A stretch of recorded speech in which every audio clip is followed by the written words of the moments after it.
यहाँ पर हालांकि मेरा अनुभव बहुत है और पिछले 10 सालों से 2.5 साल में विपक्ष नेता रहा, लेकिन 7.5 साल में सरकार में रहा। किंतु जिस प्रकार का मैंडेट इस समय मिला है, मैं ऐसा मानता हूं कि निश्चित रूप से उस मैंडेट का एक प्रेशर, जनता के प्यार का एक प्रेशर हमारे पर है। मैं उसको महसूस करता हूं कि जब अपेक्षाएं बड़ी होती है तो चुनौती भी बड़ी होती है, क्योंकि लोग आपसे अपेक्षा कर रहे हैं, तो निश्चित रूप से उसका प्रेशर मुझ पर है। देखिए, मैंने आज जो पहली सिग्नेचर की है वो हमारा जो मुख्यमंत्री आरोग्य सेवा का कक्ष है, उस कक्ष में एक कैंसर रुग्ण को बोन मैरो ट्रांसप्लांट के लिए 5 लाख रुपए मुख्यमंत्री सहायता निधि से देने का निर्णय मैंने किया है। पहली साइन वो मैंने की हुई है।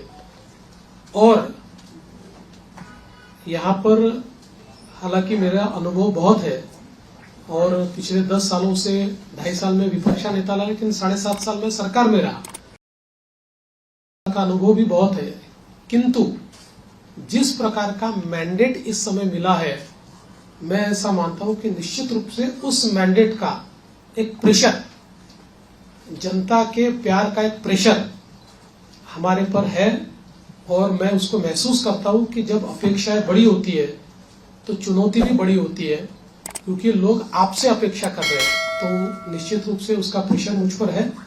और जहां तक फिस्कल डिसिप्लिन का सवाल है, तो निश्चित रूप से उसके ऊपर हमको काम करना ही पड़ेगा, क्योंकि हमने बहुत महत्वाकांक्षी योजना की है। देखिए, क्या होता है कि नॉर्मली आप सोशल सेक्टर में और इंफ्रास्ट्रक्चर सेक्टर में, दोनों सेक्टर में एक साथ काम करते हैं, लेकिन सोशल सेक्टर का स्पेंडिंग ये हम लोगों ने 4 गुना 5 गुना बढ़ाया है, जो मैं ऐसा मानता हूं कि इकोनॉमिक्स में इसको गलत नहीं माना जाता है, क्योंकि इसका भी एक अपना रिटर्न होता है।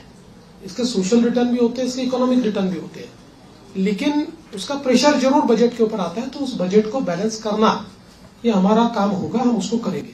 देखिए, पहला जो आपका सवाल है उसमें कौन सा मंत्रालय किसके पास रहेगा, ये अंतिम चरण में है, उसका निर्णय तीनों मिलकर करेंगे। यूनिलैटरली उसकी घोषणा मैं नहीं कर सकता। और जहां तक पुराने मंत्रियों का सवाल है, तो उसमें निश्चित रूप से सभी के काम का एक मूल्यमापन तो हो रहा है, मूल्यांकन हो रहा है।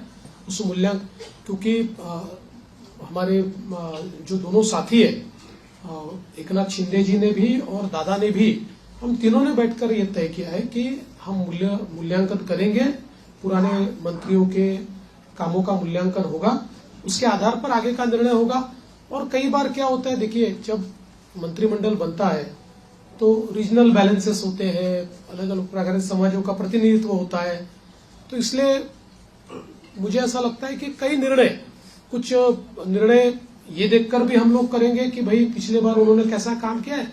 कई बार ये होता है कि किसी ने अच्छा काम भी किया होता है, लेकिन रीजनल बैलेंस में क्योंकि 3 लोगों को मंत्री पद बांटने हैं, तो आगे पीछे होता है। CEN न्यूज, देश प्रदेश की ताजा तरीन खबरों के लिए CEN न्यूज को सब्सक्राइब करें और रहें पल पल की खबर से हर पल बाखबर।